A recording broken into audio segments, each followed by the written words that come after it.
તો મિત્રો ધન એપમાં આપણે કેવી રીતે ટ્રેડ કરવી તો હાલો હું તમને વિડીયોમાં બતાવવાનું છું। તો સૌથી પહેલાં તો આપણે ઉપર જે લાઈવનું માર્કેટ હોય તેને આપણે જોઈ શકીએ છીએ કે કેટલામાં અપ ગયું છે માર્કેટ અને કેટલા માર્કેટ ડાઉન આવ્યા છે।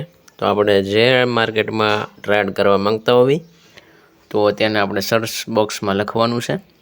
તો આપણે સૌથી પહેલાં લખવી SBI એટલે કે સ્ટેટ બેંક ઓફ ઇન્ડિયા, જે એનો શેર છે એમાં આપણે ટ્રેડ કરવા માંગીએ છીએ।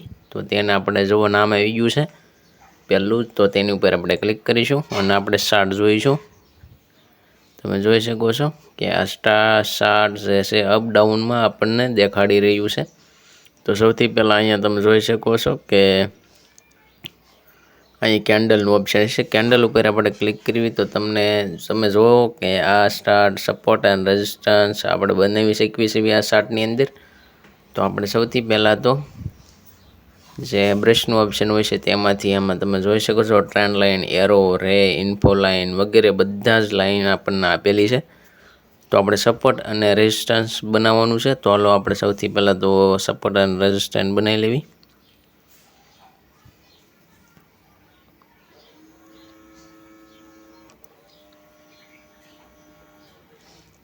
હજી આપણે એક લાઇન લેવી જોઈએ જેમ કે હોરિઝોન્ટલ લાઇન, તો આપણે પણ તેને 524 સુધીનું આપણે રાખીશું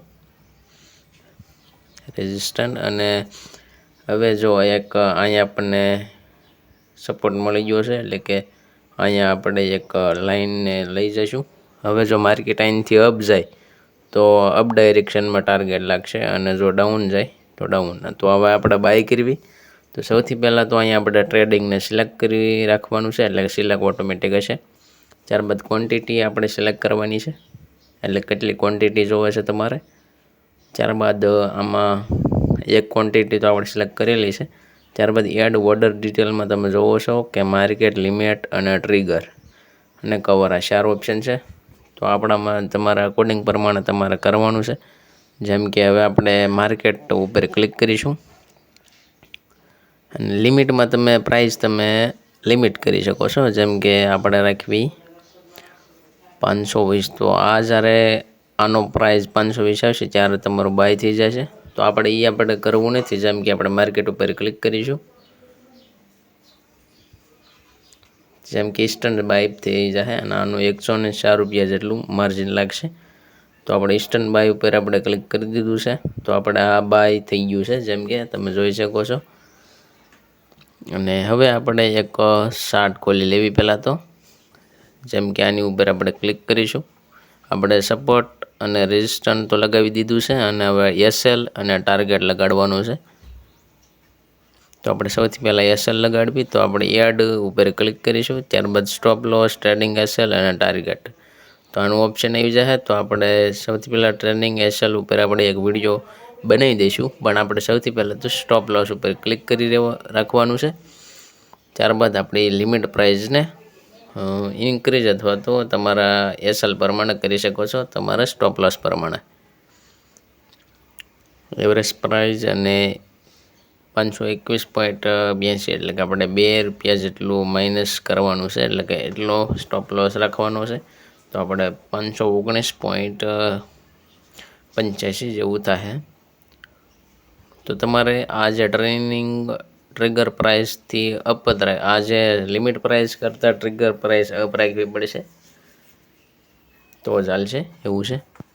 તો હાલો આપણે SL તો લગાવી દીધું છે કમ્પ્લેટ, તમે જોઈ શકો છો કે। અને હવે આપણે લગાડવાનો છે ટાર્ગેટ। તો આપણે સૌથી પહેલાં તો ટાર્ગેટ લગાવીશું એટલે કે માર્કેટ ઉપર તે એટલે કે લિમિટ આપણે રાખવાની છે।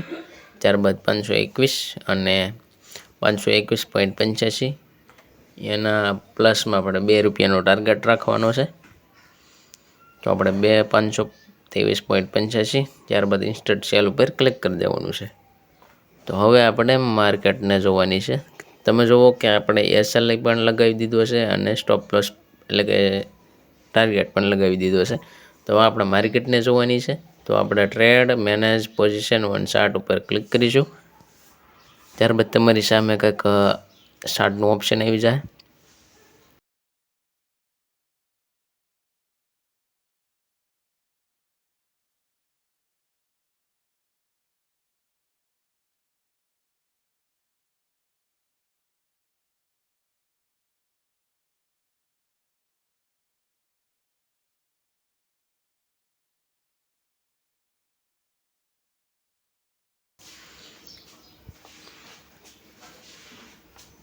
તો હવે આપણે અહીંયા પોઝિશનને જોવા માટે પોઝિશન બટન ઉપર ક્લિક કરીશું.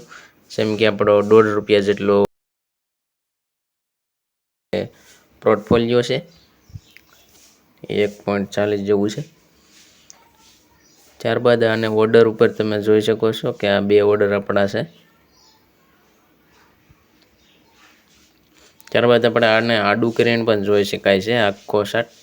તો હવે તમે જોઈ શકો છો કે આપણે જ્યાં લિમિટ લગાવેલી હતી તો આપણો એ ટાર્ગેટ કમ્પ્લીટ થઈ ગયો છે, કે જેમ કે આપણે એ ટાર્ગેટની હિટ કરી ગયા છે. તો આપણે કેન્સલ ઓર્ડર ઉપર ક્લિક કરી દઈશું. ત્યારબાદ આપણે કંઈક પ્રોફિટ થઈ ગયો છે હવે $2 જેટલો. તો તમે જોઈ શકો છો $2 આપણો ટાર્ગેટ